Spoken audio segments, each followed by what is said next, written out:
Está no ar o Águila On Air, o podcast do Águila Hub que conecta inovação, tecnologia e negócios. Olá pessoal, tudo bem? Vamos começar mais um episódio aqui do nosso podcast Águila On Air. A gente tem esse podcast para falar um pouco de mercado, tendências, tecnologias. E hoje a gente quer trazer um assunto um pouco diferente, né? Um pouco das expressões que o mercado nos traz para ser mais eficiente, para a gente conviver com uma taxa de juros bastante alta e como é que as empresas se reorganizam, né, para sobreviver, para conduzir o mundo num cenário bem desafiador.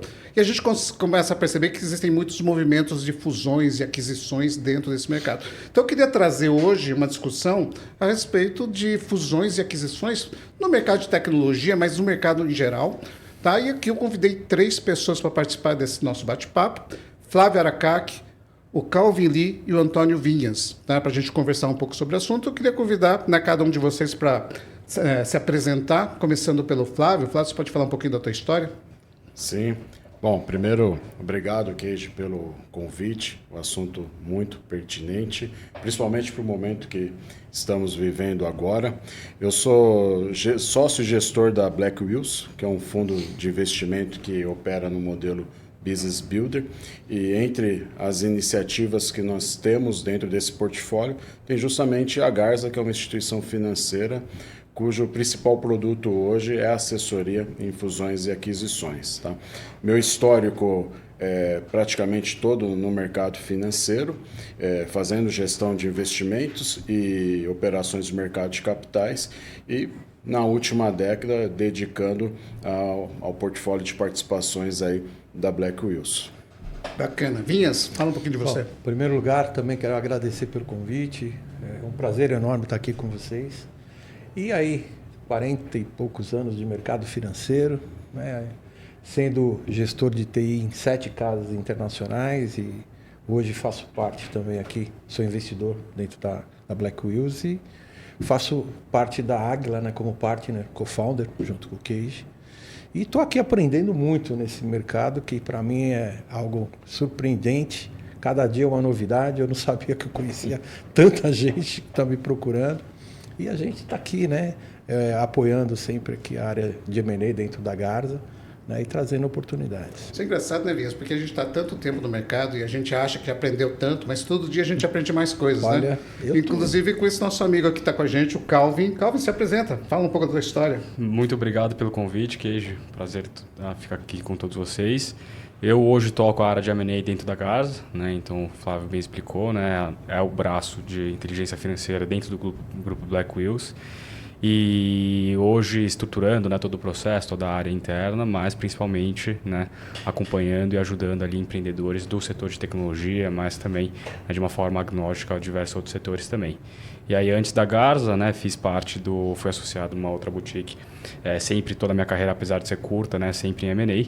E aí hoje, né, fui convidado aqui para conversar um pouco sobre o mercado, né, principalmente assim, adentrando ali no segmento de tecnologia, já que é um tema, né, sempre pertinente, principalmente agora, com todas as mudanças, né, e as inovações que acontecem no mercado. Eu acho que esse é um ponto legal, né? E, apesar de você ter uma carreira curta, eu tenho aprendido muito com você, tá? Porque obrigado. Esse negócio de M&A para nós, né, que a gente achava que era basicamente, deixa eu achar um comprador para quem quer vender, achar um vendedor para quem quer comprar, era tipo muito, no meu entendimento, era muito mais um relacionamento de M&A, e aí eu descobri que o processo é bem mais complexo, e aí o Calvin vai explicar um pouquinho mais para a gente, um pouco mais para frente. Mas eu queria começar perguntando para o Vinhas, né, a respeito de mercado, nosso mercado de tecnologia, você que tem algumas décadas, eu menos que você, tá? No mercado de tecnologia, no mercado financeiro, a gente percebe que esses movimentos de consolidação no mercado financeiro sempre existiram, tá? Mas nesse momento a gente enxerga, né, alguns desafios um pouco maiores, tá? A gente percebeu muitas movimentações de startups crescendo, sendo vendidas, mas a gente também tem outros desafios. O que leva, né, esse movimento atual de consolidação? O que você enxerga como sendo o principal causador das operações que estão acontecendo nesse momento? Bom, vou ser bastante simples. Eu acho que tem um fato que ou você faz parte do game ou você está morto. Não tem outra forma, né? Então as empresas pequenas, elas são compradas, né? E as empresas grandes estão comprando e está consolidando o mercado. A gente vê exemplo, né? Principalmente a gente que vem do mercado financeiro, né? A gente viu aí movimentos de IBM, de SAP, né? Que foi numa década passada e hoje a gente vê movimentos diferentes. Vê uma Netflix, por exemplo, vê um Google, uma Amazon com a AWS que aproveitou a infraestrutura e vende serviços adjacentes. Temos casos aqui no Brasil, principalmente do Nubank, né, que foi uma forma de mudar o mercado financeiro. O mercado não via, né, um concorrente e de repente apareceu o Nubank e foi mostrando uma credibilidade, ganhando cliente com CAC baixo. Então a gente vê coisas acontecendo, né, a própria TOTVS consolidando toda a parte de RP e a coisa está assim, né? Então a gente que viu principalmente produtos de tesouraria para o mercado financeiro também. Você vê 3 grandes marcas hoje aí crescendo, comprando coisas complementares, ou às vezes nem complementares, só para realmente ter um pouco mais de market share, né? Posso até citar alguns nomes, mas acho que não. Todo mundo sabe quem são as 3, pelo menos aqui no nosso mercado. Então, acho que isso realmente é o que é o mote. O mote é esse. Ou você se reinventa, ou você está morto, né? Eu acho que é uma questão muito simples. Eu acho que assim, durante algum tempo a gente sempre enxergava a área de TI como uma área de custos, né? Nós éramos centro de custos. Isso está mudando um pouquinho o cenário? Como é que você está vendo hoje o posicionamento das áreas de TI nas empresas e, né, a oportunidade junto às empresas de tecnologia? Sim. Eu já vi esse movimento e falo para vocês, isso já vem acontecendo mais ou menos depois do bug do milênio, né? Comportamento, principalmente do gestor de TI, ele mudou e se aproximou da área de negócio. Antes ele era simplesmente do jeito que você falou, um centro de custo, uma área de suporte, e aí ele se reinventou.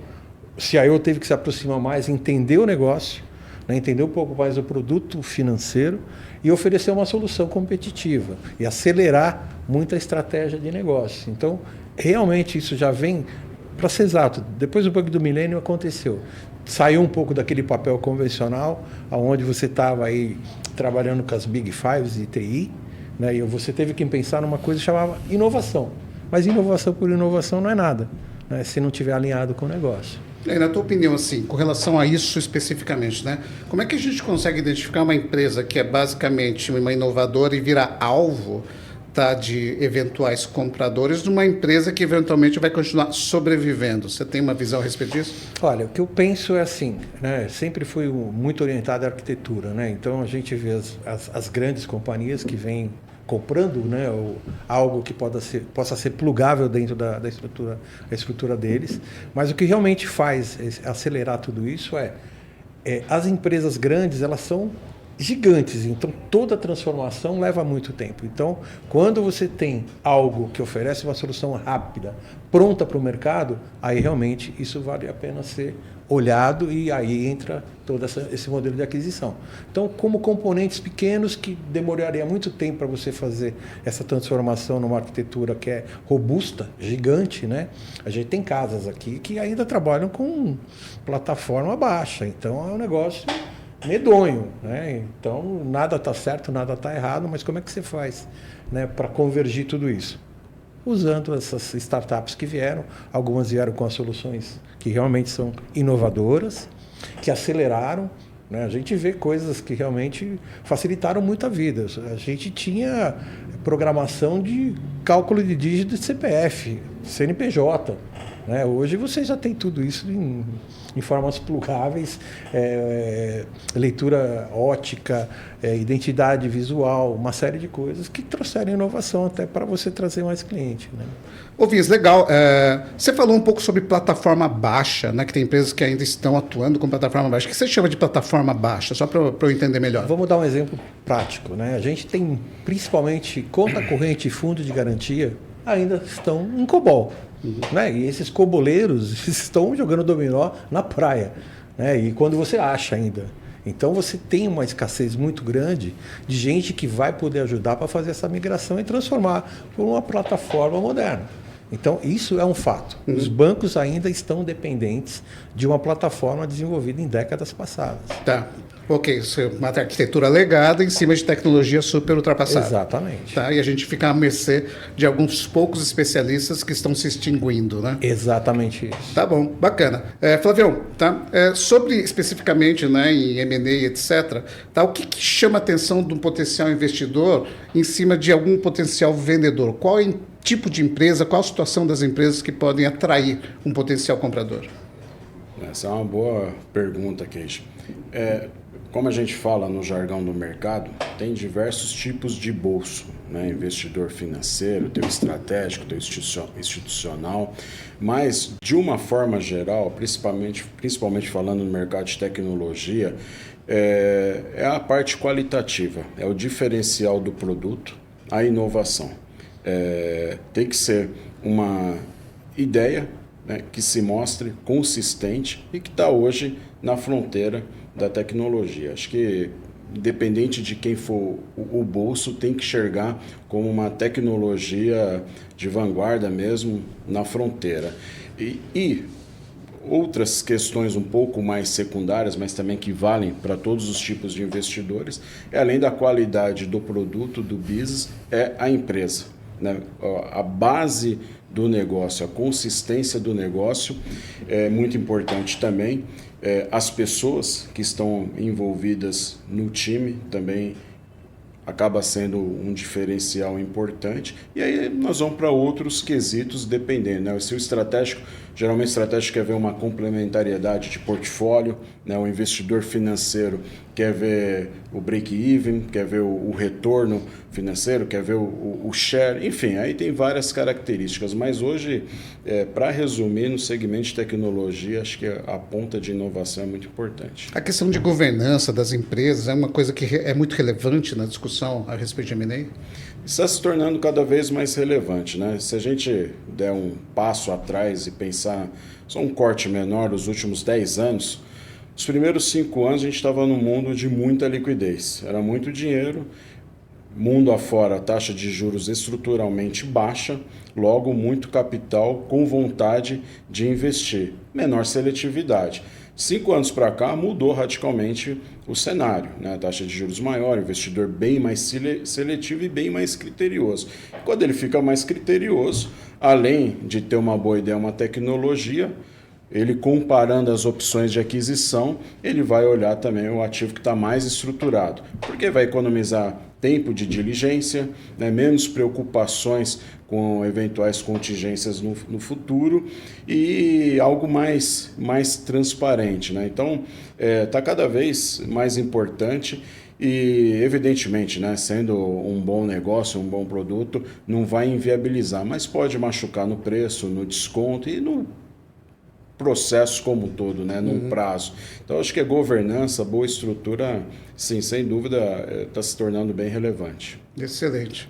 Calvin, agora a bomba para você, né? Em cima daquela conversa que a gente teve, né, sobre a introdução de que eu achava que, né, fazer um processo de M&A era achar um comprador para a empresa que está sendo vendida ou achar um vendedor para a empresa que está sendo comprada, tá?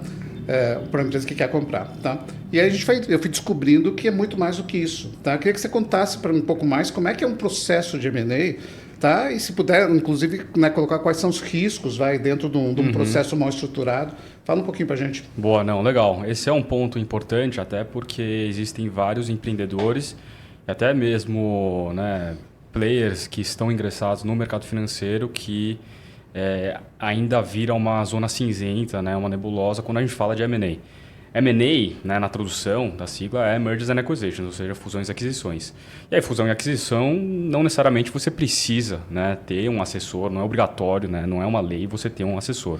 Só que qual que é o papel fundamental do assessor? É você ajudar o empreendedor a organizar o processo, principalmente, né, de uma forma bastante confidencial, sigilosa, para que não vaze informação que a empresa está sendo vendida, por exemplo, né, captando recurso, porque isso, de uma forma interna na empresa, ela pode, né, trazer uma turbulência em relação a rumores e tudo mais. Só que organizando o processo de uma forma confidencial, isso ajuda principalmente o empreendedor a focar no que ele precisa focar, né? Que é, de fato, fazer a empresa crescer, né? Dar retorno crescer, ajudar a empresa a estruturar melhor para que ela fique madura e organizada o suficiente para quando chegar essa etapa do M&A.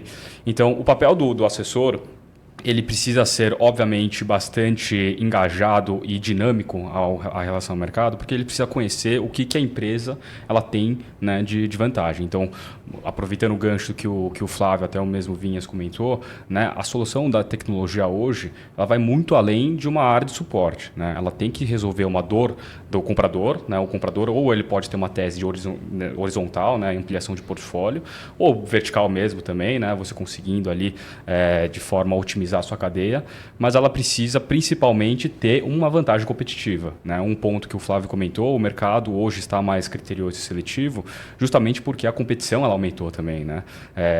O mercado não está saturado, mas existem vários players que foram surgindo ao longo dos anos, que para você conseguir ter um diferencial, né, um player que destaca, além de todo esse mar ali de competidores, você tem que ter uma solução muito robusta.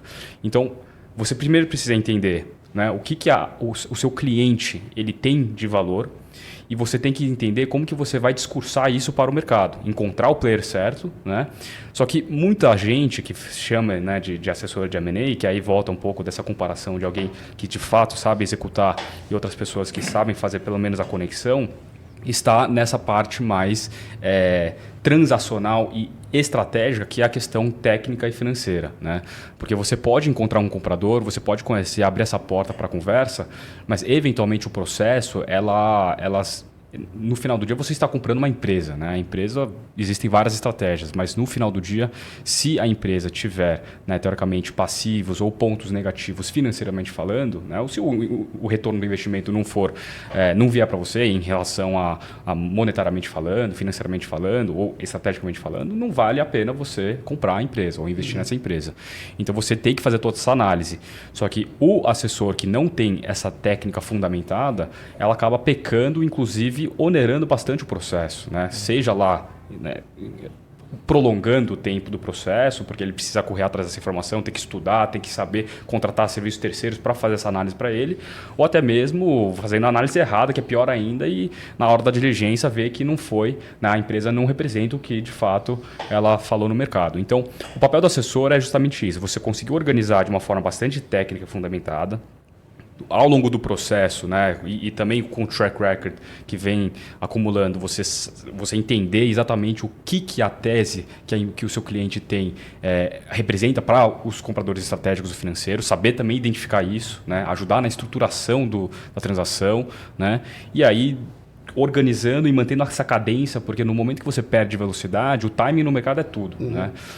Como a gente recorrentemente menciona, taxa de juros, por exemplo, que é uma questão externa, né, completamente macroeconômica, que foge, que eu gosto de chamar que é um fator que é não controlável por nós, que o cliente não consegue controlar de uma certa forma direta, você precisa aproveitar esse timing. Né? Existem setores, por exemplo, que são cíclicos, né, são bastante sazonais. Existe sazonalidade onde ele, entendendo essa janela de oportunidade, ele tem que agarrar isso o mais rápido possível, só que para o empreendedor que ele está mirando ali para um horizonte de M&A, só que não sabe identificar essa janela, ele acaba perdendo o timing e ele acaba, né, tendo que recorrer para outras soluções que às vezes, né, onera bastante o processo estratégico dele. Então, eu acho que o papel do assessor é importantíssimo e fundamental nesse sentido, e um assessor qualificado que sabe o que ele está fazendo. Né? E aí, de toda forma, tendo um parceiro desse do seu lado, eu acredito fortemente que é só questão de tempo ali que ele encontre o sucesso ao longo do tempo. Tá? Deixa eu perguntar mais uma coisa a respeito da assessoria, né, de M&A. Tá? Uma das coisas, por exemplo, eu imagino que eu tenho a minha empresa de tecnologia, eu quero, né, vender a empresa. Não tenho a menor ideia do preço. Então, a parte de valuation faz parte do processo. Mas eu queria também entender se eu consigo, de alguma forma, melhorar os meus números de forma que o preço seja mais eficiente. Eu consiga, né, gerar otimização, até reajustes contábeis, onde que existem coisas que eu possa mexer. O assessor faz esse papel também? Perfeitamente. Aí entra um pouco de novo nessa mesma questão, né? Todos os assessores fazem essas análises, esses ajustes? Não são todos os assessores. Tá? Na Garza, por exemplo, é um dos pontos essenciais para que a gente tenha uma preparação bastante robusta. Talvez demore um pouquinho mais, né, comparado à média, mas ela é uma preparação que justamente agrega valor quando a gente for ao processo e, eventualmente, quando a gente for negociar a questão do preço e o valuation, né? Então, por exemplo, todos os pontos que a gente gosta de ajustar é principalmente um dos pontos que até o próprio Flávio comentou, né, em relação à governança, né? A governança hoje, na verdade não hoje, mas de forma até histórica, ela é essencial em todas as empresas, né? Óbvio que quando você tem uma estrutura um pouco menor, é difícil e custoso você ter, de fato, um conselho, uma estrutura, né, um organograma bem fluido, mas ele é muito importante. Por quê? Porque no momento que o comprador ele vai enxergar de valor na empresa, quanto mais organizada a empresa for, mais fácil de gerir ela é. Ou seja, isso é uma questão que você destrava ali, né, teoricamente, um upside, que a gente chama um ágio, né, sobre a valorização. Então, é essencial sim, tá? Então, tanto ajustes contábeis, que você bem comentou, relocação de linhas, a gente identificar o que tem que ficar abaixo do EBITDA, né? Porque muitas vezes hoje o mercado ele transaciona por múltiplos de EBITDA, apesar de existir várias discussões ali se é a melhor forma ou não. Mas no momento que o mercado ele precifica um ativo, uma empresa, por múltiplos de EBITDA, que naturalmente tem um embasamento técnico sobre um fluxo de caixa descontado, você precisa saber maximizar esse valor para o seu cliente, né? Então, contabilmente falando, sim, até mesmo de uma forma estratégica e tática pré-transação também, tá? Então, só citando alguns exemplos. A questão aqui que é muito buscado, principalmente no mercado de tecnologia, né? A questão do processo trabalhista, tá? Ou seja, o colaborador deve ser seletizado, né?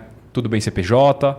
Muitos compradores, hoje, pelo risco trabalhista que o Brasil, né, carrega, estruturalmente falando, eles preferem seletizar todo mundo, né, para eliminar esse risco que pode se virar uma contingência no futuro. Então, esses pontos a gente já, né, aloca e, na verdade, aponta para o empreendedor para ele já começar a movimentar ou se proteger a isso, tá? Tem uns pontos, por exemplo, no mercado de tecnologia, você está falando de investimento em, né, desenvolvimento de produto. Isso, de certa forma, você está criando um ativo intangível dentro da empresa. Contabilmente falando, você consegue alocar esse ponto como um intangível, né, como um investimento de P&D, e você tira, teoricamente, do resultado, né, EBITDA, óbvio que no fluxo de caixa ele vai afetar, só que você tira do EBITDA, então você consegue também ter algumas estratégias aqui, até de abordagem mesmo, empresas querendo ver um EBITDA elevado, para destravar algumas portas iniciais, tá? Então, são, sim, escopos que faz parte ali do papel do assessor.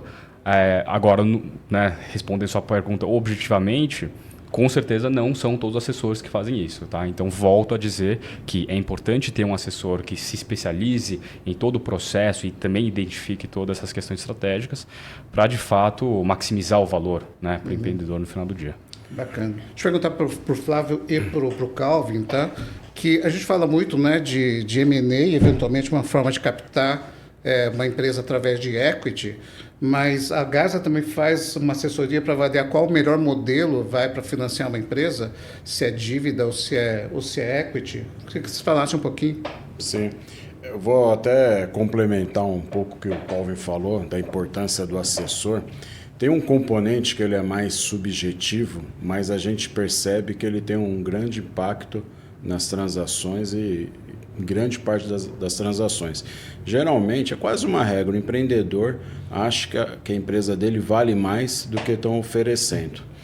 E é óbvio, ele criou, geralmente ele é o founder, ele como se fosse um filho, tem um componente emocional, né? O assessor, ele é 100% racional e ele tem informações de mercado, né? Para dar uma base, uma baliza, né? Olha, nesse range, você está fazendo um bom negócio, o mercado está dessa forma, ou não, realmente o que estão oferecendo está muito abaixo, a gente tem potencial para capturar um valor maior, mas esse ponto fora de racionalidade faz bastante diferença para o empreendedor, que ele está ali no business dele, tocando o dia a dia, e o assessor está vendo o mercado como um todo, né? E sobre essa avaliação, se é o M&A ou algum outro instrumento, a Garza, inclusive, quando ela foi concebida dando um racional de inteligência financeira. né? Não é uma casa de M&A. M&A é uma das soluções. Se a melhor solução for o M&A, vai ser recomendado fazer o M&A. Mas você tem outras formas de estruturar o capital da empresa, de promover o crescimento no próximo ciclo, né? Inclusive, nós temos um produto que chama Capital Assessment. Ele vai avaliar o negócio, a perspectiva do negócio e qual que é a melhor estrutura de capital. Pode ser que um fundraising seja a melhor opção, ou de repente uma dívida estruturada, uma operação mezanino, enfim, tem várias soluções, né? A gente tenta trazer essa inteligência. Olha, para o seu negócio, a melhor solução é essa. Isso cria valor também. Bacana.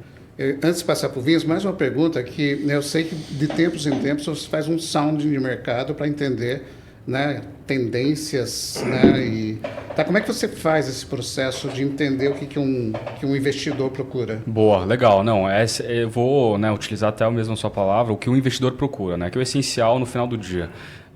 Se tem vendedor é porque tem um comprador. Se a gente vai atrás do vendedor sem saber o que o comprador está buscando, né, é como se fosse dar um tiro no escuro, porque a gente pega uma empresa, pode até ser rentável, né? Eu gosto de até utilizar um termo aqui que é alinhamento dos astros, né? A gente utilizava bastante esse conceito, por quê? Porque existem astros que são, de novo, né, controláveis por nós, né? Na verdade, controláveis pelo empreendedor, que é a questão, né, societário, né, empresarial, no sentido de quanto de receita você vai gerar, quanto de lucro líquido você tem, mas existem alguns astros que não são controláveis. Um desses astros sendo, de fato, a questão setorial e o momento do mercado. Então, né, aproveitando ali, juntando o conceito de timing, né, a gente precisa entender qual que é o timing certo. E como que a gente vai entender isso sem conversar antes com os investidores? Então, qual que é o nosso processo? A gente passa por essa etapa de sounding, que é conversar com os investidores, tanto financeiros, porque os financeiros, de praxe, né, dependendo do financeiro, lógico, ela tem, né, os financeiros eles têm uma tese um pouquinho mais agnóstica, um pouquinho mais ampla. Isso ajuda a gente a identificar pelo menos quais são os setores e alguns nichos desses setores que fazem mais sentido e que estão mais quentes e líquidos, que a gente chama. Após a identificação disso, a gente obviamente fala com os estratégicos, né, do setor. Então a gente tem ali um Intel, tanto financeiro, que geralmente fazem investimentos minoritários relevantes, alguns fazem majoritário, controle, mas geralmente não fazem 100%, tirando as questões dos search funds, que é uma tese quase que, né, estratégica também.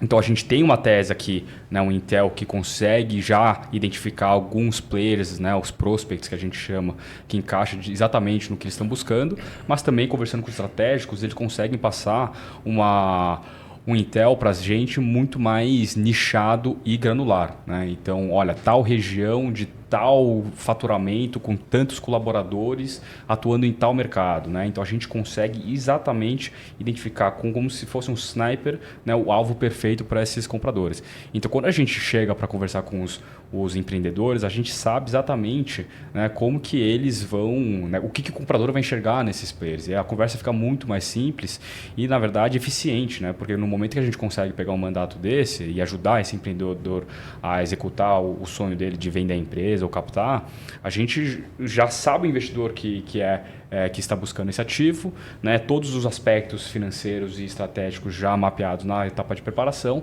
Então, o processo como um todo, ela ganha bastante velocidade e, principalmente, maximizando o valor para o cliente. Tá? Excelente. E, bom, a gente está falando um pouco de M&A de tecnologia. Queria perguntar para o Vinhas, tá? Assim, a gente está falando da questão governança, a questão financeira das empresas, mas o que a tecnologia em si pode trazer de riscos até dentro de um processo de M&A nas empresas de tecnologia? Boa pergunta. Bom, em primeiro lugar, né, tem uma questão aí de cultura, né? Que cada área de tecnologia tem uma cultura também. E aí você tem o quê? Tem os profissionais ocultos, né, de tecnologia. Aqueles que fazem bebezinhos, tratam como bebezinhos e ninguém pode mexer. Então a gente tem um risco enorme aí de você estar participando de uma compra ou de uma venda, onde você tem questões ocultas, né? Não só do lado financeiro, como você mencionou há pouco, mas também da questão estrutural, né? Eu participei de algumas fusões e aquisições, tanto buy-side quanto sell-side, e a questão cultural é um empecilho gigante, né? Eu acho que as casas que eu vi que são casas internacionais, é um modelo até mais fácil, porque aqui ou você está dentro ou você né, não existe mais. Você simplesmente vai migrar. Agora, em outras que foram menores, né, a questão cultural é algo que traz um lado negativo que muitas vezes não é percebido. Você vê muitos pitch decks que são bons, mas só em PowerPoint. Aí, usando as palavras que você mencionou do tático e estratégico, cara, não tem. Né? A hora que você vai ver aquilo, não tem a escala real, o CAC não foi calculado corretamente. Então, você vê muitos investidores de startup, por exemplo, aonde eles fazem, né, um sonho virar uma realidade no PowerPoint, mas o business não decola. Né? Eu participei de alguns casos e até queria mencionar aqui que eu estou muito feliz com esse bate-papo que a gente está tendo aqui, porque está me enriquecendo muito. Há 8 anos eu tenho vivido um pouco lado investidor, lado, né, M&A, e aqui eu estou aprendendo muito com vocês. Né? O Calvin, eu estou muito próximo dele nessas questões de M&A, a gente está trocando bastante. Eu não tenho a bagagem que ele tem, mas todo dia aprendo bastante com ele, até porque mostra que em algumas situações minha avaliação foi incorreta. Né? Vi modelos que pareciam que iam brilhar e trazer um resultado a curto prazo que não aconteceu. Né? E outras que estão ainda por aí que eu estou amargando ainda um certo prejuízo. Mas, QG, respondendo diretamente, acho que a questão cultural, questão de infraestrutura. Né? Tem infraestrutura oculta também. Quando você tem muita dependência, principalmente falando de grandes fornecedores, né? Você também tem um problema para poder evoluir nesse modelo. E a questão, até falando um pouco mais do mundo de M&A, a questão de negociação. Né? Por quanto tempo os fundadores vão ficar? As pessoas que vão ficar são as certas? Foi feito um plano de retenção? Enfim, são algumas coisas que eu posso mencionar aqui que realmente podem trazer um fracasso muito grande nesse modelo de aquisição. Bacana. Legal, Vinhas. Mas pensando até nessas discussões a respeito de buy-side e sell-side, né, e nessas questões ocultas, tecnológicas, etc., faz sentido fazer uma due diligence, né, nos ambientes? Eu acho que isso do buy-side faz todo sentido. Eu não sei se no sell-side faria sentido também, inclusive para a gente passar mais segurança para o comprador. Aí tem uma questão, né, que você está falando. No buy-side é fundamental. Você tem que fazer um trabalho de due diligence e até independente, às vezes. Né? Não você realmente está fazendo dentro da sua própria casa. Contratar uma empresa que é fundamentada em conceitos para fazer um bom due diligence. No outro caso, aí realmente você tem uma questão, né? Porque como é que você vai fazer o valuation? Né? Se você também não tem isso claramente, onde você tem riscos, controles, uma série de coisas... Tem algumas coisas que são visíveis, né? E a gente arruma a cozinha. Então, toda a parte financeira, contábil, etc., trabalhista, a gente vai trabalhando para arredondar. Mas se tiver riscos ocultos dentro da tecnologia que embarca essa venda, né? Tá? Talvez a gente possa também fazer uma avaliação e identificar, né? Exatamente. Qual que é o nível de risco da operação dar certo. Você quer ver um exemplo que é muito prático? Um algoritmo. Algoritmo é a pura inteligência desenvolvida. Se você está lá comprando uma empresa que tem algoritmos, robôs, né, que realmente vão enriquecer o negócio, e você não fizer um bom due diligence, talvez você não consiga dar continuidade no teu negócio. Excelente. O Flávio, assim, a gente falou de tecnologia, né? A tecnologia é um setor, mas existem tantos outros setores aí, né, que são alvo de compradores. Tá? O que você enxerga que são setores proeminentes aí que a gente possa discutir? Quais são outras áreas que são interessantes para o mercado atualmente? Olha, tem alguns segmentos que a gente costuma dizer que são segmentos mais quentes, né? Que estão passando por processo de consolidação. Eu vou até deixar para o Calvin pontuar, que ele tem interagido com o mercado, né? Mas, de uma forma geral, mesmo saindo do segmento de tecnologia, o que os investidores estão procurando, inclusive nós somos investidores e procuramos, como que os business, no geral, estão aproveitando os avanços tecnológicos para escalar. Né? Tem uma expectativa de um ganho de margem bem significativo com o uso das tecnologias, especialmente inteligência artificial agora. Então, os segmentos ou os negócios desses segmentos que conseguirem se apropriar de forma mais rápida, a gente acredita que vai ter vantagem. Porque isso é margem, é EBITDA e, no fim, é taxa de retorno, é o que o investidor quer ver. Seja o financeiro, para ter um exit lá na frente, seja o estratégico, que vai melhorar o seu portfólio, né? Mas, como eu falei, tem uns setores mais quentes, né, a despeito desse movimento tecnológico que tem permeado todos os negócios. Acho que aí o Calvi pode citar aí alguns especificamente. Não, entrando no mérito aqui dos setores, né, que não estão relacionados diretamente com a tecnologia, mas também são bastante quentes, né, e atrativos para os investidores. Eu vou citar alguns aqui, mas é importante primeiro entender o conceito, tá? Na minha visão, o M&A ele é uma oportunidade de crescimento, né? O que a gente até chama de um crescimento inorgânico, porque ele foge ali do convencional, da estrutura padrão, e você vai crescer, né, de uma forma estratégica, quase sempre, de uma forma bastante acelerada e exponencial. Mas isso é oportunidade e você identificar essa oportunidade.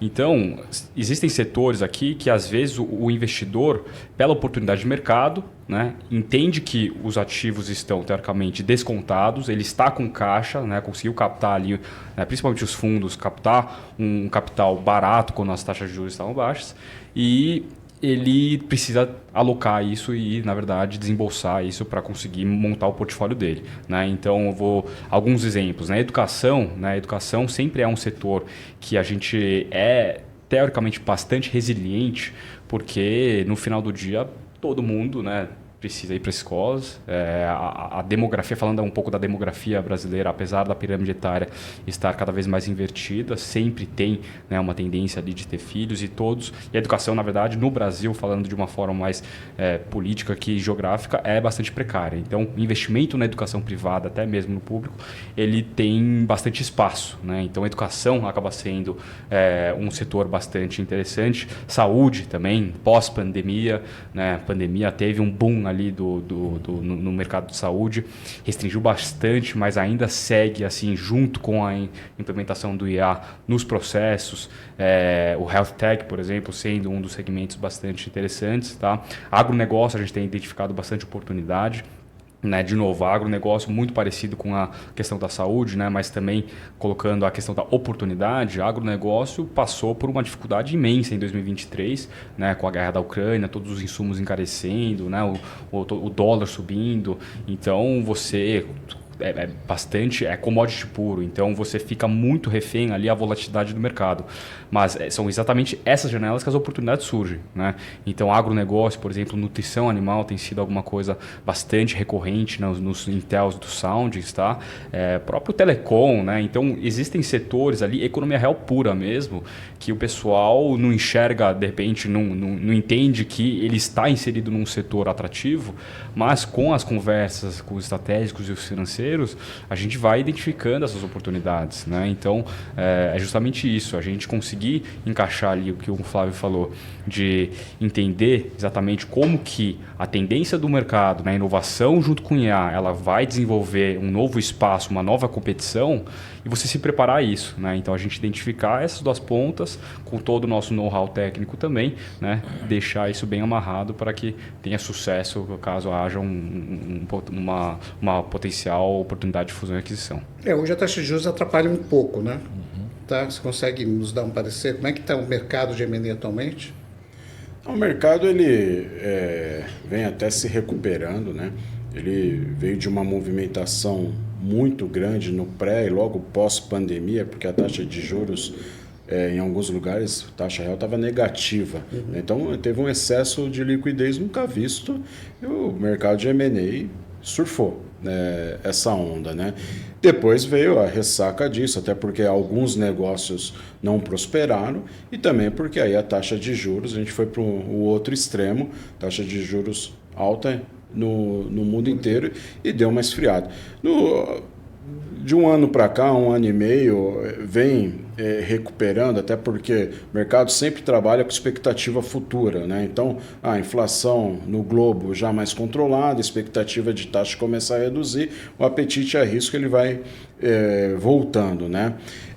Porém, o que a gente tem visto hoje é que nós vamos ter que acostumar com uma certa volatilidade, né? Por várias questões, uma delas a geopolítica agora, né? Então você tem diversas variáveis impactando, a taxa de juros é uma delas, né? A gente tem aí uma tendência de queda, de estabilização, faz com que o investidor, de uma forma geral, e as empresas procurem mais risco e novos negócios, mas você tem outras variáveis que vão balancear isso, né? Então, acho que passa de uma leitura macroeconômica, setorial e especificamente, como a gente tem falado, do próprio negócio, né?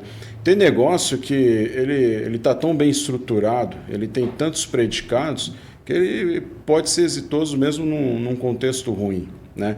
E, por outro lado, o contrário é verdadeiro também. Às vezes você tem um cenário macroeconômico muito bom, só que quando vai entrar no negócio descobre lá os passivos ocultos, as lacunas, os gaps, e aí para arrumar tudo isso demora um tempão e aí volta no que o Calvo falou. Perdeu a janela, perdeu aquele momento de boa liquidez, de apetite de mercado, né? Perfeito. O Calvo, você tem conversado com investidores estrangeiros também, do interesse deles no Brasil? Como é que tem sido esse processo? Boa, legal. Investidores estrangeiros, né? Aí é uma... É o 50-50, né? É como se você jogar uma moeda e ver se é cara ou coroa. Porque investidores estrangeiros, às vezes, até pela barreira geográfica mesmo, né? Um pouco do medo ali político, pela incerteza, volatilidade, alguns não gostam da oportunidade. Só que por outro, né, lado, a gente está falando de um câmbio ali que está 5,20, né? É um câmbio para eles bastante descontado, ou seja, é uma oportunidade barata para eles, tá? Exemplo, né? A gente tem alguns projetos aqui que o nosso foco de abordagem de investidores é focado nos investidores estrangeiros. Por quê? Porque a gente entende que eles conseguem entrar, né, numa geografia que eles ainda não têm uma atuação tão relevante, que eles já têm, pelo estudo aqui prévio, têm tido um movimento aqui de consolidação no Brasil. Então, é uma oportunidade de você expandir cada vez mais num valor muito barato, né, para eles. Então, a gente tem conversado sim, tá? Os fundos, obviamente, estrangeiros têm bastante capital para alocar. Quando a gente fala, por exemplo, de startup, voltando aqui para o setor de tecnologia, né, vários fundos gringos levantando, né, ou, na verdade, investindo em startups brasileiras, tá? Principalmente ali no seed round, porque o que eles entendem? Eles entendem que o Brasil, apesar de talvez ter seus próprios riscos, como outros países e outras regiões e outros setores, também tem muita gente que é brilhante, né? Então, só para citar o caso da Brex, né? A Brex teve ali a venda para uma instituição financeira histórica, por um valor histórico, né? Então, e são brasileiros, óbvio que teve educação lá fora, mas são brasileiros, então existem oportunidades muito boas aqui que o estrangeiro sempre vai estar de olho porque ele entende que tem uma oportunidade, uma janela de oportunidade e também, teoricamente, um custo mais barato. Bacana. Bom, a gente está chegando no final do nosso tempo, né? São assuntos bem amplos que daria para a gente explorar bastante, mas eu queria convidar cada um de vocês a falar, né, uma mensagem final aqui né, de alguma orientação, algum conselho que você daria para os nossos ouvintes, tá? E se eles quiserem conversar conosco, qual que seria o melhor caminho? Ok, começo? Por favor. Uma recomendação que eu gosto de fazer é de cunho estratégico, né? O M&A é uma ferramenta estratégica para a empresa e você não precisa esperar ter uma decisão, um dia eu vou vender para começar o processo. Então, tem uma prática saudável de ficar pronto, caso algum dia se faça um movimento. Até porque algum dia vai acontecer o movimento. Haverá uma transação, nem que for a de sucessão, de pai para filho, mas vai acontecer. Então, quanto antes se preparar, começar, olha, quanto vale a minha empresa, quais são os detratores do valor, os ofensores, quais são as alavancas, e trabalhar nisso, mais bem sucedido vai ser uma eventual transação no futuro. Vai ser muito mais planejada, consciente, organizada e com muito mais valor. Então, a recomendação é adote, né, o processo como até uma prática de gestão estratégica do negócio. Tenho certeza que ninguém vai se arrepender disso, porque vai jogar a luz, inclusive nas questões ocultas, vai ser uma ferramenta de gestão. Excelente. Vias? Poxa, difícil falar depois do Flávio, né? Cobriu quase tudo, que eu ia, pelo menos algumas coisas, mencionar, mas eu acho que deveria ser um indicador gerencial. Isso realmente é algo que ser comum, esse tipo de avaliação, para ver essa empresa, como está o estado, né? Se está saudável, não está saudável, se está dentro de uma expectativa. Eu tenho falado com alguns vendors e, né, eu e o Queijo principalmente, tivemos contato com muitos vendors no mercado. E você vê que alguns não estão nem um pouco preocupados, nem preparados. Então isso para nós é até frustrante, porque a gente sabe que isso pode ter um concorrente que está aí semanas para decolar com algum negócio e vai matar um negócio de uma empresa que demorou décadas, né, para estar consolidada no mercado. Então, né, fazendo um pouco das suas palavras, eu acho extremamente importante esse tipo de comportamento gerencial. Tem que estar como indicador mesmo. Você tem que fazer isso. Não é só balanço que traz, né, se a empresa está saudável ou não. Tem outras coisas ocultas, né, eu usei bastante essa palavra, que podem realmente ser um defrator. Acho que é isso. Calvin? E aí, só para finalizar, conectando aqui as duas falas, né, do Flávio e do Vinhas, e aí até mesmo colocando um contexto da Garza como um todo, acho que um ponto importante é a questão da preparação, né? Então, é um escopo que a gente também, dentro da Garza, a gente ajuda nessa parte mais consultiva para eventualmente virar nessa questão de assessoria. Mas o importante da Garza, o nosso DNA sempre fica... Nós somos empreendedores também, né? A gente comentou pouco sobre a estrutura da Black Wheels, mas é um fundo aqui que o nosso slogan acaba sendo Business Builders. Então, no momento que a gente é empreendedor, a gente se conecta muito com os empreendedores.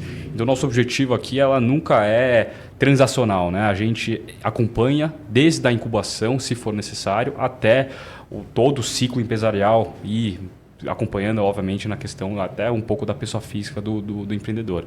Então, uma dica, né, algo que os ouvintes podem utilizar ali como um parâmetro ali para iniciar, né, que o Flávio comentou, nunca é cedo, teoricamente, para você iniciar esse trabalho de preparação. A gente fica sempre à disposição aqui para até escutar, entender o momento, a gente ajuda a entender esse momento e temos ali solução, inteligência financeira para adotar dentro de qualquer empresa, qualquer porte, em qualquer momento, ciclo empresarial de vida que ele esteja passando. Excelente. Eu vou dar os meus pitacos aqui. Eu acho que hoje a tecnologia ela permite a gente criar coisas de maneira muito mais rápida. Principalmente empresas que são tradicionais de décadas dentro do mercado de tecnologia, tá? Hoje replicar negócios é uma coisa mais rápida. Antigamente, para você desenvolver uma solução levaria meses. Hoje, né, com até a adoção, né, de ferramentas de aceleração, inteligência artificial, etc., a gente consegue reduzir isso para semanas, tá, para um MVP e assim por diante. Então, né, estar preparado para eventualmente adquirir ou ser adquirido é uma ótima estratégia para não perecer. Tá? Então, eu convido a todos, né, a conhecerem um pouco mais dos serviços que a gente presta na Garza. A Águila, como braço de tecnologia, podendo suportar também todos os serviços. Eu e o Vinhas estamos muito alocados aqui nas discussões junto com o pessoal da Garza, identificando as oportunidades, eventualmente potenciais sinergias junto a outras empresas. Tá? E com isso, a gente consegue oferecer um serviço end-to-end para todo mundo que tenha interesse, né, em reavaliar seus negócios e, eventualmente, passar para frente. A questão sucessória é importante também. A gente vê muitas empresas que acabam morrendo porque, né, não existe uma sucessão natural em cima do que ela vem desenvolvendo. Gente, esse foi o nosso episódio de hoje do Águila On Air. Gostaria de agradecer a vocês pela participação. Tá? Espero que vocês, né, públicos, tenham gostado da nossa conversa. A gente espera trazer mais conteúdo interessante para todos vocês. E até o próximo episódio. Muito obrigado. Está no ar o Águila On Air, o podcast do Águila Hub que conecta inovação, tecnologia e negócios.